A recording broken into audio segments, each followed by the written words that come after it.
സിയറോ ലിയോണോ എന്ന് പറഞ്ഞിട്ടുള്ളൊരു African country ഉണ്ട്. ഭയങ്കര പുവറായിട്ടുള്ളൊരു കൺട്രിയാണ്. അപ്പോൾ അവിടുത്തെ കുട്ടികൾ, ചെറിയ കുട്ടികൾ, ഡിസീസൊക്കെ ഉള്ള ചെറിയ കുട്ടികൾക്ക് ഇൻക്യുബേറ്ററിൽ ഇലക്ട്രിസിറ്റി ഇല്ലാത്തതിൻ്റെ പേരിൽ കുറേ കുട്ടികൾ മരണപ്പെടുന്ന ഒരു അവസ്ഥയൊക്കെ ഉണ്ടായിരുന്നു. അന്ന സമയത്ത് ഒരുപാട് കുട്ടികൾ മരണപ്പെട്ട സമയത്ത് ഒരു പ്രോജക്റ്റ് ബോ എന്ന് പറഞ്ഞിട്ടുള്ള ഒരു സോളാർ പ്രോജക്റ്റ് കൊണ്ടുവരുന്നുണ്ടായി. അതായത് അവിടേക്ക് വേണ്ട ബാറ്ററി അതുപോലെ സോളാർ പാനൽസൊക്കെ ഇൻസ്റ്റാൾ ചെയ്തതിനു ശേഷം ഇപ്പോൾ 10 വർഷത്തിന് ശേഷം അങ്ങനെ അവരവിടെ വീണ്ടും വിസിറ്റ് ചെയ്തപ്പോൾ തൗസൻഡ്സ് ഓഫ് ചിൽഡ്രൻസിൻ്റെ ലൈഫ് സേവ് ചെയ്യാൻ പറ്റി എന്ന് പറഞ്ഞിട്ടുള്ളൊരു ന്യൂസ് കണ്ടിട്ടുണ്ട്. ആ ഏരിയയിലൊക്കെ അതിനുശേഷമാണ് സോളാറിന് വലിയ രീതിയിലുള്ള അക്സെപ്റ്റൻസ് കിട്ടി. വേൾഡ് പോലും ഇതിനെ ഭയങ്കര രീതിയിലുള്ള പല ഓർഗനൈസേഷനും നോക്കി കാണുന്നുണ്ട്. ശരിക്കും ഇന്ത്യ പോലൊരു സ്ഥലത്തൊക്കെ ദരിദ്ര വില്ലേജുകളും ഗ്രാമങ്ങളിലും അല്ലെങ്കിൽ ഇലക്ട്രിസിറ്റി ലഭ്യമല്ലാത്ത സ്ഥലങ്ങളിലൊക്കെ ഇത്തരത്തിലുള്ള ഇനീഷ്യേറ്റീവുകൾ പല ഓർഗനൈസേഷനും കൊണ്ടുവന്നു കഴിഞ്ഞാൽ ശരിക്കും നമുക്ക് സോളാറിന് പെട്ടെന്നുള്ള ഒരു അക്സെപ്റ്റൻസ് ഒക്കെ ഉണ്ടാകാനുള്ള സാധ്യതയുണ്ട്.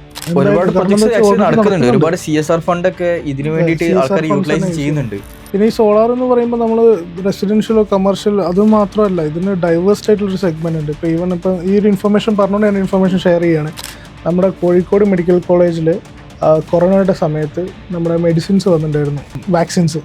അപ്പോൾ ഇത് സ്റ്റോർ ചെയ്യണമല്ലോ ഇത്രയും മെഡിസിൻസ്. അപ്പോൾ ഇത് കോൾഡ് സ്റ്റോറേജ്, ലാർജ് സ്റ്റോറേജ് ആയിട്ട് കോൾഡ് സ്റ്റോറേജ് ചെയ്യണമായിരുന്നു. അപ്പോൾ ഇതിന് പവർ ഫെയിലിയർ വന്നാലും ഇറ്റ് ഷുഡ് ബി റണ്ണിങ് ആ സ്റ്റോറേജ്. എന്നാൽ നമ്മുടെ കണ്ടെയ്നർ ഉണ്ടല്ലോ, ആ കണ്ടെയ്നർ കോൾഡ് സ്റ്റോറേജ് ആയിട്ട് കൺവേർട്ട് ചെയ്ത് it was powered using solar. അങ്ങനെയാണ് ഇത് യൂസ് ചെയ്തിരിക്കുന്നത്.